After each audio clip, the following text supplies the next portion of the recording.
बिस्मिल्लाहिर्रहमानिर्रहीम अस्सलाम वालेकुम। सेंटर पॉइंट सरा ज़ैम मोहम्मद फ़हीम पा मुल्क के दे वक्त के सूरत हाल उस हम क्लियर न दे च आखिर हुकूमत सगवाड़ी हुकूमत आया आम इंतखाबात तरफ तदी हुकूमत दगा असम्बलिया ने तहलील कई और दगा हुकूमत खपल तरफ ना दा जकम पूरा सूरत हाल दे हवाले सरा खपल यो काल इजाफी हम तेरई लग्या दे वक्त के हुकूमत तक मुंगा गुरु सरपा से यो म्याश उशवा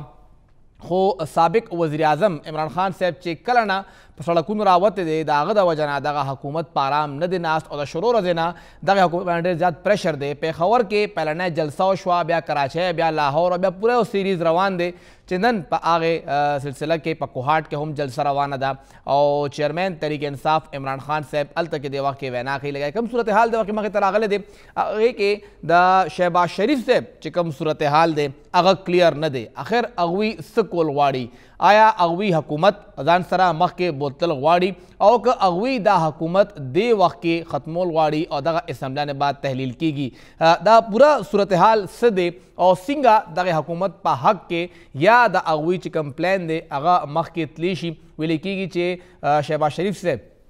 खपल चिकम इत्तेहादियान दी अगवी हमरा गुस्तिरी सर हम मुंडा कई और मशवरे रवानी दी द लंदन के दरना सब फैसले शिवी दी और उस बा द आगे फैसलो पा उलस बांधे सर भी पदर सब खबर रखो दे वक्त के मुंह सरा इस्लामाबाद ना द जियो न्यूज़ सीरियन कॉरेस्पॉन्डेंट वकार सती से मौजूद दे। सर बहुत शुक्रिया आपने हमें वक्त दिया। वकार साहब क्या सूरत हाल चल रही है? लंदन में भी मुलाकातें हुई हैं, आपके सोर्सेज क्या कह रहे हैं? आया हुकूमत अपनी मुद्दत मुकम्मल करेगी असम्बली की या अर्ली इंतखाबात हमें नजर आ रहे हैं? बहुत शुक्रिया फहीम भाई। अच्छा, मुद्दत पूरी करेगी का अगर मतलब ये है कि 1.5 साल पूरे करेंगे तो इसके ऊपर बात की जा सकती है, लेकिन अर्ली इलेक्शन की जहाँ तक बात है, आपको याद होगा कि जिस वक्त सुप्रीम कोर्ट का एक डिसीजन आया था इस सारे मामले के ऊपर, उस वक्त चीफ इलेक्शन कमिश्नर ने एक बाकायदा रिटन रिप्लाई दिया था अपना, जिसमें ये लिखा हुआ है उनके दस्तखतों के साथ जो सुप्रीम कोर्ट के सामने जिसके सामने उन्होंने ये दिया था कि कम से कम 6 से 7 माह तक हम इसको एक्सपेडाइट कर ही नहीं सकते। जब वो इसको एक्सपेडाइट नहीं कर सकते तो फिर कैसे इलेक्शन कैसे होंगे? ये एक वो है सोचने की वो बात है। उसके बाद उस मौका के बाद बिलावल भुट्टो ज़रदारी साहब ने आर्ग्यू किया था और कहा था कि हम इस्लाहात करना चाहते हैं और उन इस्लाहात के बाद जो है हम इलेक्शन की तरफ जाएंगे। तो इस नैरेटिव को अगर आप देखें, सितंबर अक्टूबर तक अगर ये वाला मामला है, उसके बाद इलेक्शन कमीशन वो तैयार होता है, तो फिर पाकिस्तान के जो मारूजी हालात हैं उनमें दिसंबर, जनवरी और फरवरी वो इलेक्शन उसमें कभी भी नहीं हुए। जो मौसमी जो सूरत हाल है कि नॉर्थ सारा तकरीबन जो है वो शदीद सर्दी की लपेट में होता है। तो इन हालात में भी अगर आप देखें तो मार्च और अप्रैल से पहले तो होते हुए बिल्कुल नजर नहीं आ रहे। दूसरा जो पॉलिटिक्स ऑफ पीटीआई के लोगों ने अपनाया, उनके हमखैरों ने ये अपनाया है कि आप विद इन डेज असम्बली जो है वो और घंटों में असम्बली तहलील कर रहे हैं और आप जो है इलेक्शन की तरफ जाए, तो इससे एक ऐसा नुकसान हो जाएगा, एक ऐसा नुकसान होने का अंदेशा है कि फिर तो मुल्क कोई भी नहीं संभाल सकता। ये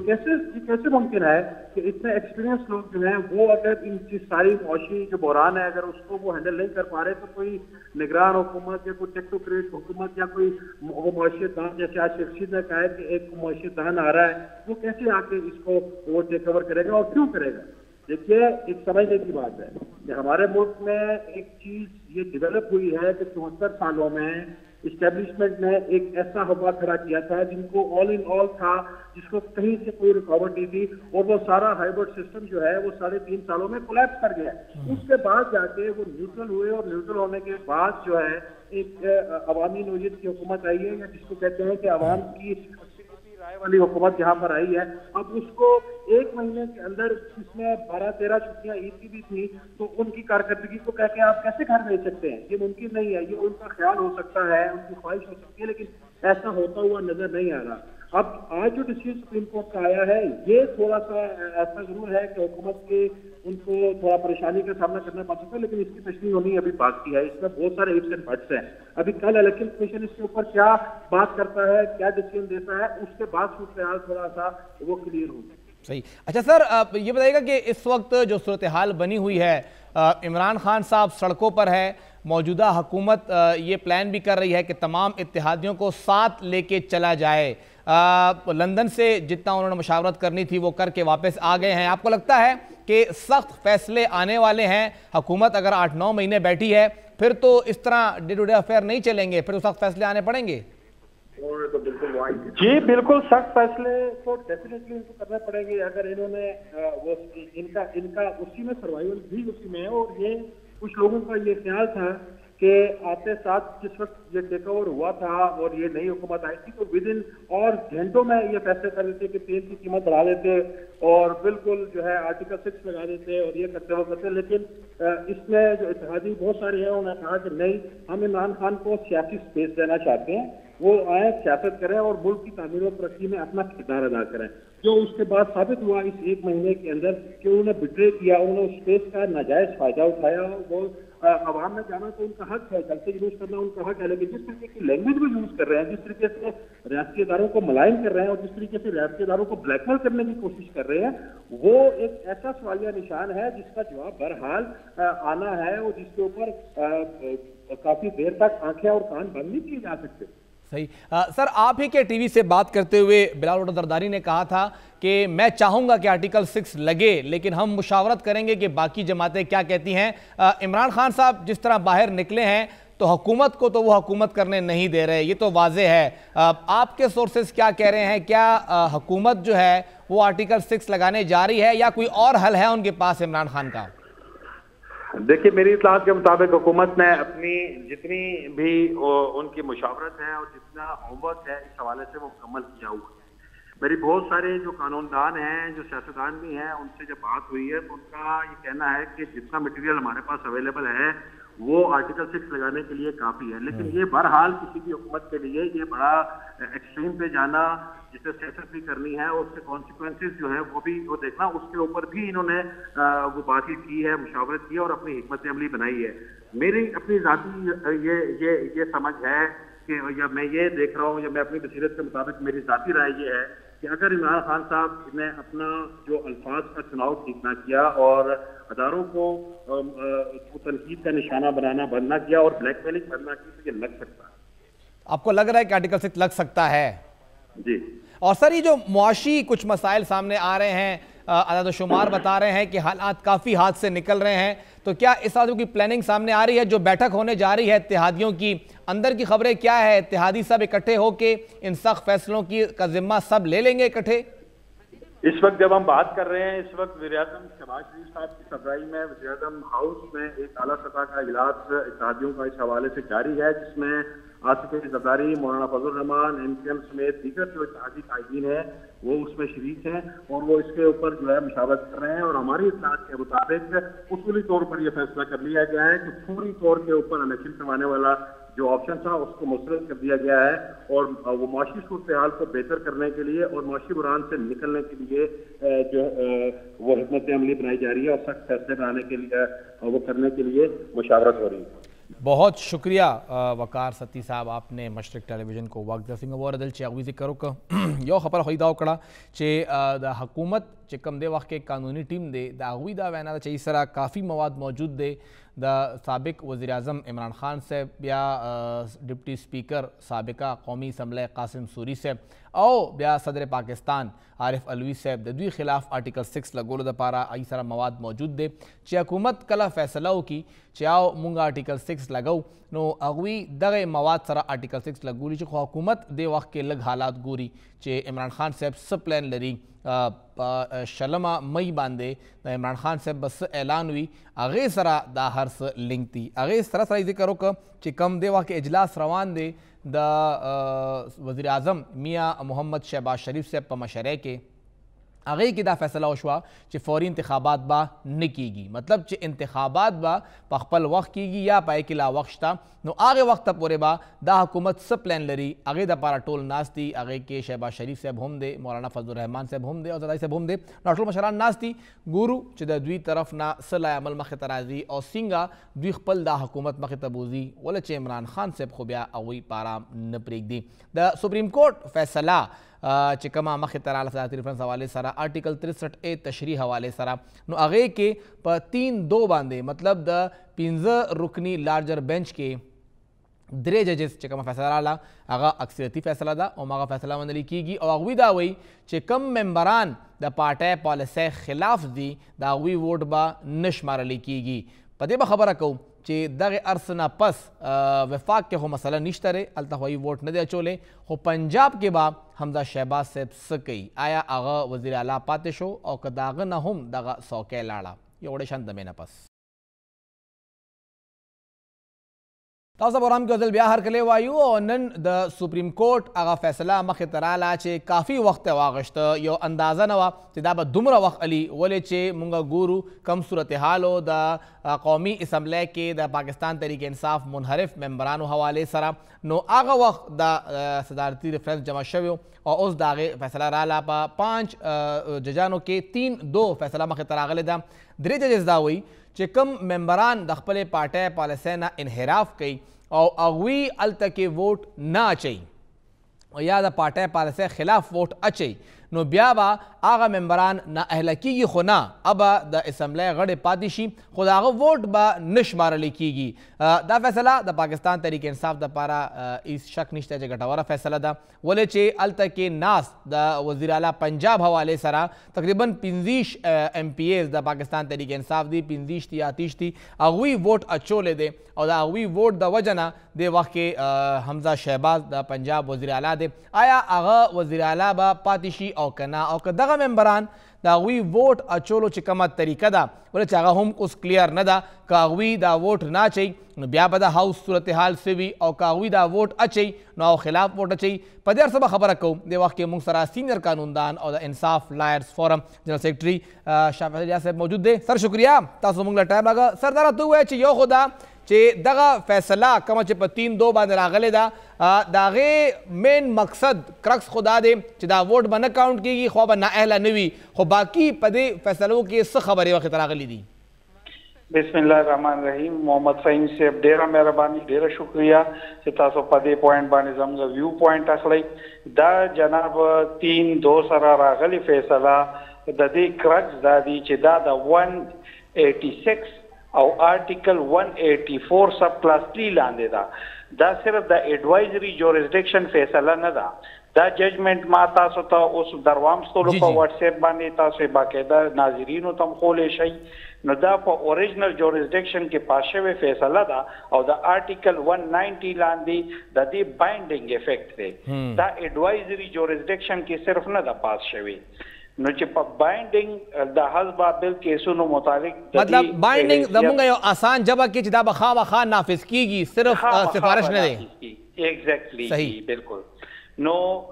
دې لحاظ سره چې تاسو وګورئ نو دې کې د آرټیکل 63A انټرپریټیشن کړی دی خو هغه کلب کړی دی او شامل کړی آرټیکل 17 سره چې کوم د پولیټیکل پارټیز متعلق دی د هغوی د حقوقو متعلق دی نو دا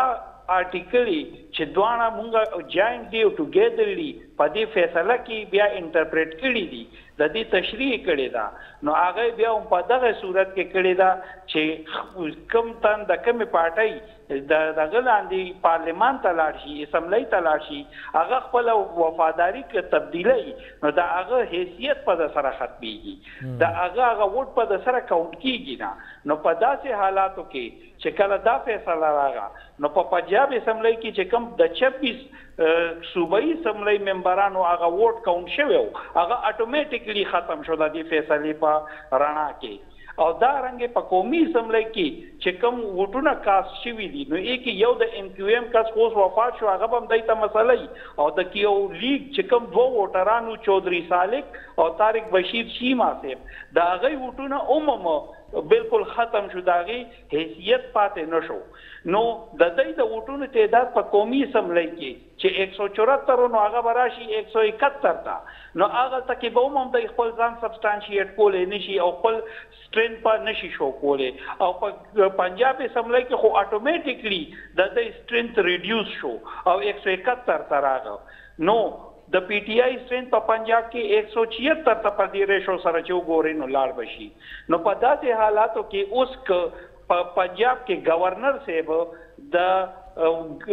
سپیکر پنجاب اسمبلی ته وایي چې ته اوس د دنه ووټ اف کانفیډنس والا نو هغه به هغه نشي اچته او کدارنګي پریزیډنٹ اف پاکستان اوس سپیکر قومي اسمبلی ته وایي چې د وزیر اعظم نه ووټ اف نو کانفیډنس واخله نو هغه په دې پوزیشن کې نه دي چې ووټ اف کانفیډنس د پارلیمان نه واخلي. نو زما پنیز د دې ډیر فار ریچ افیکټ لیګلی دا د ډیر غټو دغه بلکې اوس وسره چې کومه واحد لاره اپوزیشن سره پاتې ده هغه د الیکشن پاتې ده حکومت سره صرف جی دا راته ووایه سر چې دا طریقه کار به اوس څه وي که چرې دغلته کې حمزه شهباز سره دا 26 کسان د هغه کم شو هغه سره اکثریت نشته په دغه هاوس کې دننه هغه دوباره وزارت جوړېدی که الیکشن کیږي او دا 26 کسان د پی ټی آی نامینیټډ امیدوار چې کوم فضلایي صاحب دی هغه هم ووټ نه ورکوي بیا به هاوس کې څنګه چې کوم د لیډر اف د هاوس دی هغه څنګه راځي؟ نو خو جناب څنګه چې ما عرض وکړو که فرض کې دی د خپل ووټ نه خلاف دی د خپل پارټۍ نه خلاف ورزي کوي د خپل پارټۍ سره په فیور کې اوس نه ځي نو د هغې هغه سټیټس هم کوېسچن کیږي او د هغې ممبرشپ په دې باندې ختمېدی هغه بس دا نیکسټ سټیپ کنه سر هغه نیکسټ سټیپ ته دی واقع کا هغه کسان هغه 26 کسانی مونږه ووټ چالم نه ورکو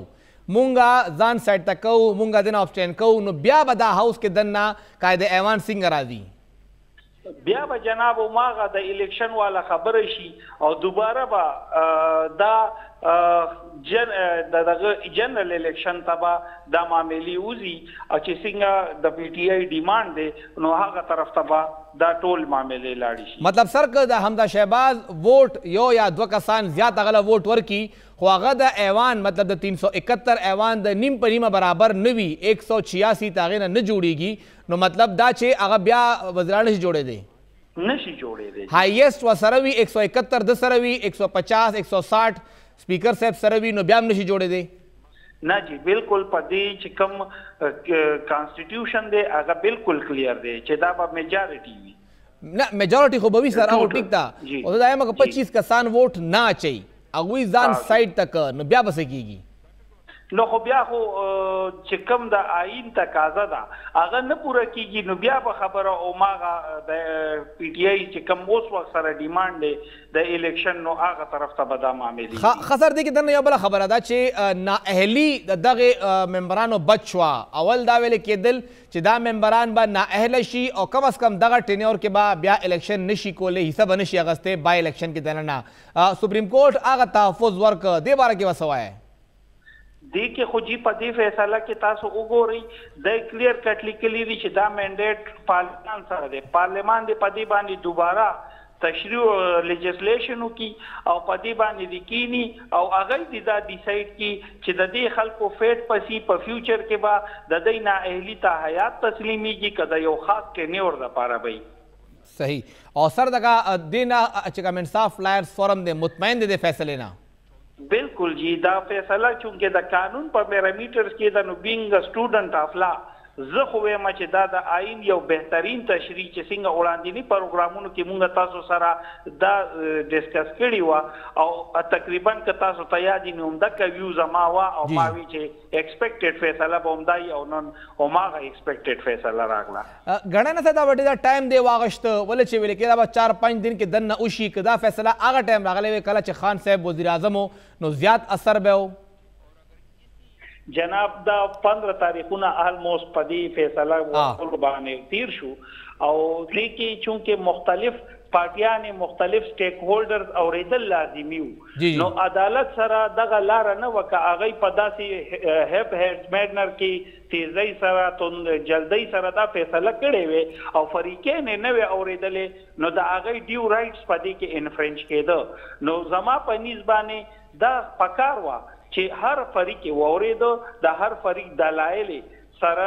د مختلف دغه واورېده او د اینه بعد یو ډیټیل ججمنټ په خو فردر ورکوي دا خو یو شارټ آرډر دی خو د دلایل د ټولو پارټو د ټولو فریقینو دلایلو نه بعد زما په نیز باندې دا پکار وه که هغه ټایم سره دا په دغه مینر کې شوی وي او څوک یې اورېدلې څوک یې نو اورېدلې نو بیا به دې کې د ریویو ګنجایش هم ډېر زیات و او د دې نه علاوه به هم دې کې بیا نور داسې مسایل جوړېده چې نه به قانوني پیچیدګي جوړېده نو ښه دا وه چې دا فیصله اوس په دې سټیج کې د 5 ججانو بینچ ورکا نو زما سره خیال دی چې دې کې به اوس فردر څه قسمه قانوني پیچیدګي او سر دا فیصله به اوس امپلیمنٹ کوي کومه باډي الیکشن کمیشن به کوي که گورنر صاحب به کوي جناب نو مم الیکشن کمیشن په دې باندې فیصله د دې وجه سنو نه کا چې هغه وی چې لیټ سپریم کورٹ سے واٹ ایور اباؤٹ د دیز آرټیکلز نو نن چونکه دا لا کلیر شو دا ایز ا پریسیډنٹ پاس الیکشن کمیشن هم موس یوز کوي نو هوپفلی چې په دې باندې به اوس الیکشن کمیشن خو د دې ویو نو ډیویټ کېدی شي نه ولی چې ما آرټیکل 190 کورٹ کو دا بائنڈنگ دیکھتا دا ډیره شکریہ شاه فیصل الیاس صاحب تاسو موږ له ټایم راکړه کافي تفصیلا هغوی خبره وکړه او دا د انصاف لایرز فورم خپل موقف ته د هغوی طرف نه یو بل موقف به هم اخلو او همدغې حوالې سره به اخلو خو یو غوړې شندمې نه پس تاسو پروګرام کې ځل بیا هر کله وایو دې وخت کې دا یو آئینی یا قانوني سکم دی چې په هغې باندې موږ خبره کوو او موږ کوشش کوو چې موږ سره چې کم قانوني ماهرین دي هغوی په ټلیفون سره شریک شي موږ سره او موږ سره خبره وکړي چې د دې حل به څه وي صورتحال به څه وي ولې چې آیا دغه ایوان کې دننه کم ممبران دي د هغوی ووټ به څنګه اچولی کیږي او دې وخت کې موږ سره ټلیفون د لارې سینئر قانوندان دې وخت کې موجود دی معظم بٹ صاحب بہت شکریہ آپ نے ہمیں وقت دیا اور سوال انتہائی سمپل ہے لیکن جواب اس کا آپ کے پاس ہے اس وقت حمزہ شہباز کے پاس اکثریت نہیں رہی لیکن کیا وہ وزیر اعلیٰ ہیں پہلا سوال تو یہ اور دوسرا سوال میرا یہ ہے کہ آگے وہ اس ایوان کو کیسے چلائیں گے پہلی بات تو یہ کہ جب تک ایسا حکم نہیں آ جاتا کہ وہ وزیر اعلیٰ نہیں ہیں تو وہ وزیر اعلیٰ رہیں گے نمبر 1 نمبر 2 یہ ہے کہ یقیناً ان کی آئینی حیثیت کو جو ہے کویسچن کیا جائے گا اور اس کویسچن کرنے پہ یہ بھی ہے کہ ایک طرف تو اس بات کا امکان موجود ہے ایک ونڈو ایسی اوپن ہو سکتی ہے کہ گورنر صاحب جو ہے ایسی سچویشن میں گورنر راج جو ہے اس کی آپشن پہ غور کریں ادھر تو یہ بات رہے گی اور تیسری بات یہ ہے کہ ایوان کے اندر جو ہے پھر یہ سوال اٹھایا جائے تو یہ تیسری راہ ہے تو یہ تینوں آپشنز جو ہیں موجود ہیں اب یہ اس کا انحصار جو ہے وہاں پہ اسمبلی کے ممبران پہ ہے کہ وہ کون سی راہ اختیار کرتے ہیں اچھا سر ایوان میں وزیر اعلیٰ بننے کے لیے 186 ممبران چاہیے 171 ممبران تو موجود ہیں یہ 14-15 ممبران کم ہیں اگر سیناریو بنتا ہے دوبارہ سے قائد ایوان کا انتخاب ہوتا ہے اور دونوں امیدوار پرویز الہی صاحب بھی حمزہ شہباز صاحب بھی دونوں 186 ووٹ نہیں لے پاتے پھر اس میں آئین کیا کہتا ہے پھر اس میں یہی ہے کہ وہ تحلیل کر کے اور نئے الیکشن کی آپشن پہ جایا جا سکتا ہے وہ اختیار حاصل ہے گورنر کو اس راہ پہ جایا جا سکتا ہے مطلب پھر ری الیکشن ہوں گے ڈیفینیٹلی پھر اس صورتحال میں جو آپ کسی کو قائد ایوان نہیں بنا سکتے تو پھر تو یہی صورتحال رہے گی نا جی اور سر یہ جو ہائیسٹ نمبر ہے یہ ضروری ہے کہ اسمبلی کا ہاف ہی مسٹ ہو اگر ہائیسٹ نمبر لے کے 177 178 180 لے کے بھی ہائیسٹ بنتے ہیں وہ ایکسیپٹیبل نہیں ہے نہیں بالکل نہیں وہ اس لیے کہ یہ تمام ترتیب جو ہے آئین کے مطابق مرتب شدہ ہے اس میں if and but کی آپشن نہیں ہے لیکن اس میں آپ کو ایک جہاں تک مجھے میری ویژن ہے وہ یہ دکھائی دیتی ہے کہ یہ بات تو ہو گئی کہ وزیر اعلیٰ صاحب کو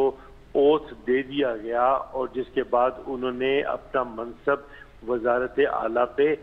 وہ رائج کر دیا ہے ٹھیک ہے اس کے بعد ایسی صورتحال ضرور ہو سکتی ہے کہ وہ ایوان سے اعتماد کا ووٹ مانگ لیں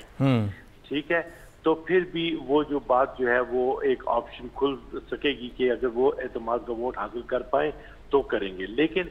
یہ اس تمام تر کرنے کے درمیان لڑائی کی بہت گنجائش موجود ہے ڈیبیٹ کی بہت گنجائش موجود ہے سو اٹ ول کنزیوم ٹائم لیکن جب تک کوئی عمل حتمی طور پہ سر انجام نہیں ہوتا تب تک تو وزیر اعلیٰ صاحب وزیر اعلیٰ ہیں اچھا سر، یہ اس سے پہلے بھی ایک فیصلہ آیا تھا اس بینچ میں، 3 رکنی بینچ تھا، اس وقت تھے چیف جسٹس ثاقب نثار صاحب، عمر عطا بندیال صاحب اس میں تھے، اور وہ JUI کے حوالے سے تھا۔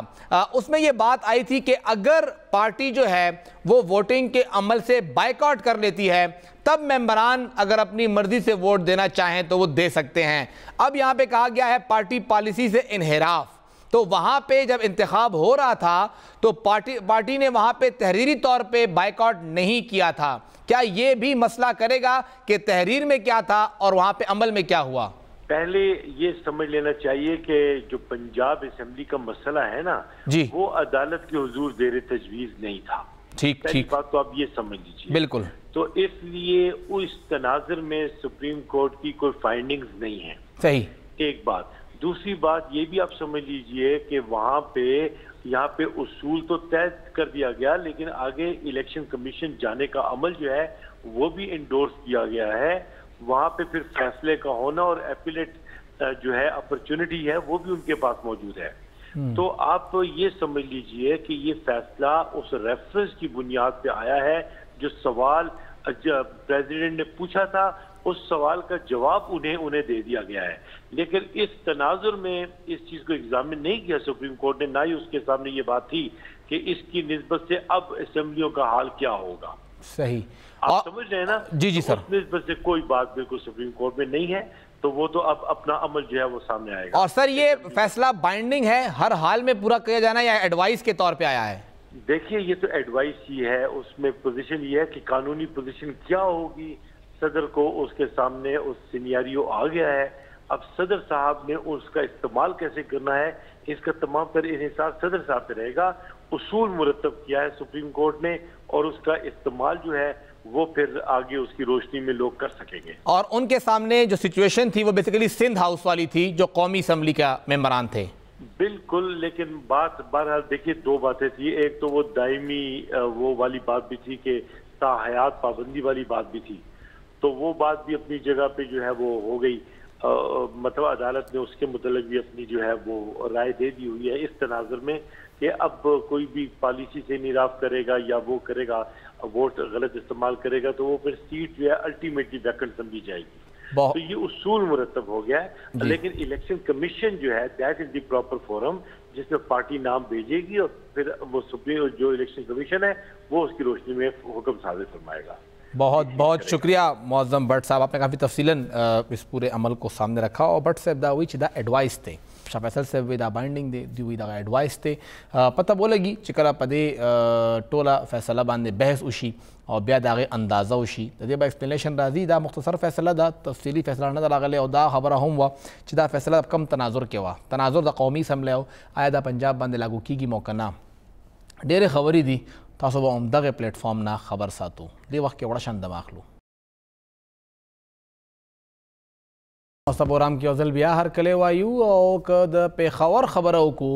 سرخار دی هر یو کس دغه ښار حوالې سره خبره کوي، خو دغه ښار تحفظ دپاره څوک هم مخې ته هغسې نه دي راغلی څنګه چې راتلل پکار دي. پېښور کې چې کومه دې وخت کې فضایي آلودګي ده، کم دې وخت کې زمونږ هوا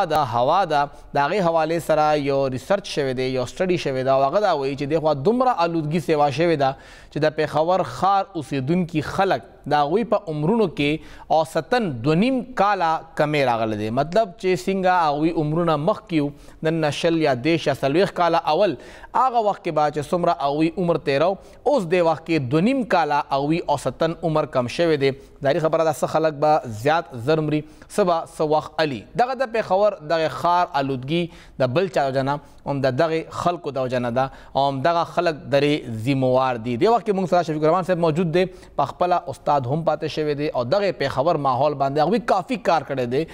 سر شکریه تاسو موږ له ټایم راکړه. سر د پېښور دغه ماحول حوالې سره کوم چې سټډي راله مخې ته چې اوسط عمر هم کم شو، ماحول ګنده دی، ډېر وخت تاسو هم پې کار وکړه، میډیا هم پې خبرې کوي، آخر دا مسله په کوم ځای کې ده؟ ډېره مننه ستاسو ماته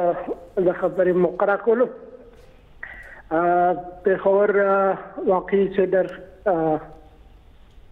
ماحولیاتي طور سره خصوصا د فضایي آلودګي چې ورته موږ وایو د فضا ګنده کېدل دا اوس یو داسې ځای ته رسېدلی دی چې دا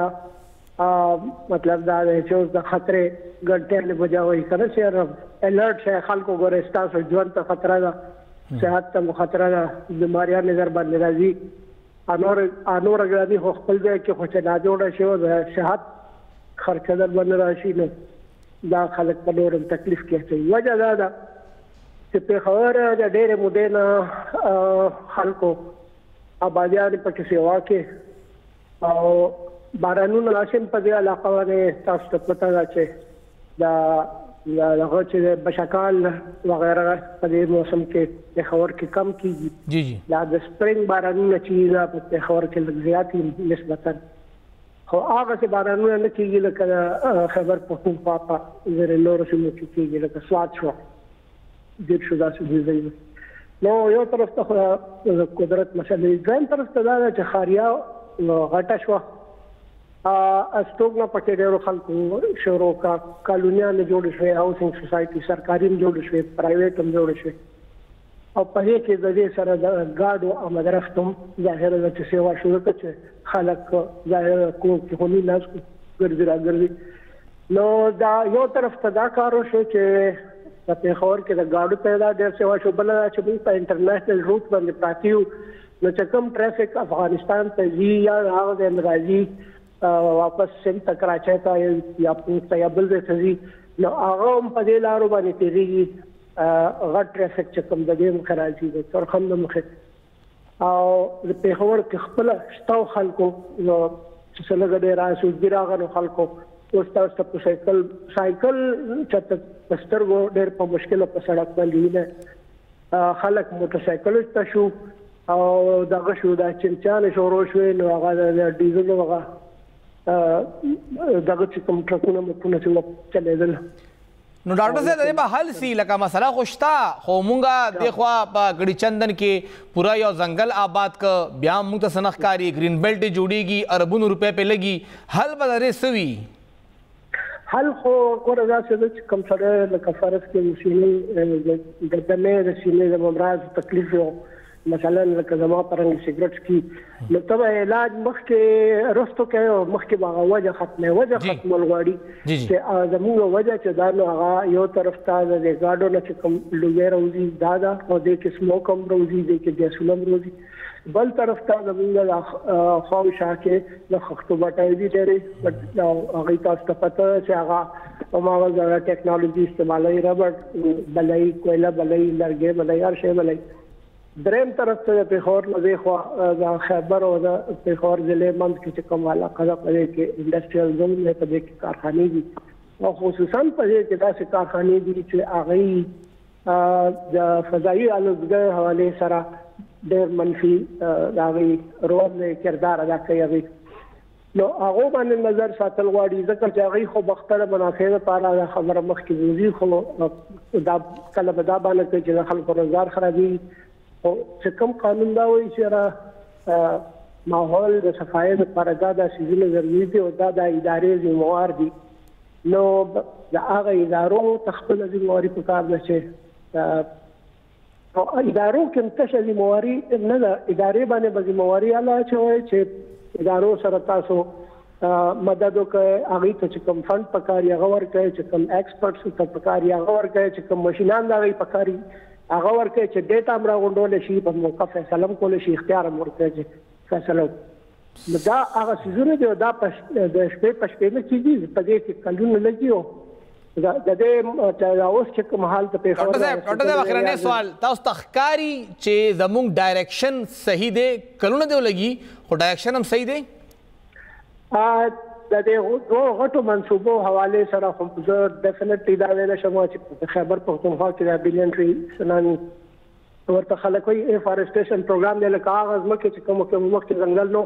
هلته کې ځنګل جوړ کړی او چې کوم ځای کې و خراب شوی او هغه ریجنریټ کړی نو دا ډېر ښه دی او د دې اثر چې رارسېدي چې وخت لګي پېښور کې دننه چې دی هغه اوس هغه چې د سبزی دغه پکار دی چې موږ سیوا کوو د سړکونو غاړې ته او د نهرونو غاړې ته ونې لګول ډېر ضروري دي چې د نهر اوبه پیښور ښار کې دننه تاسو وایئ چې لږ دا اونې لګول غواړي زموږ سره وخت لږ کم دی بخښنه غواړو ډېره شکریه ډاکټر شفیق الرحمن صاحب موږ سره موجود و او دا د هر یو کس ذمواري څنګه ذکر وکړو کور زما کو زمونږ کور مخه بوټي لګول اونې لګول دا انتهایی ضروری دي او کم از کم خپل د ښار دپاره خپله ذمواري پوره کړئ پروګرام وخت ختم دی اجازت راکړئ د الله په امان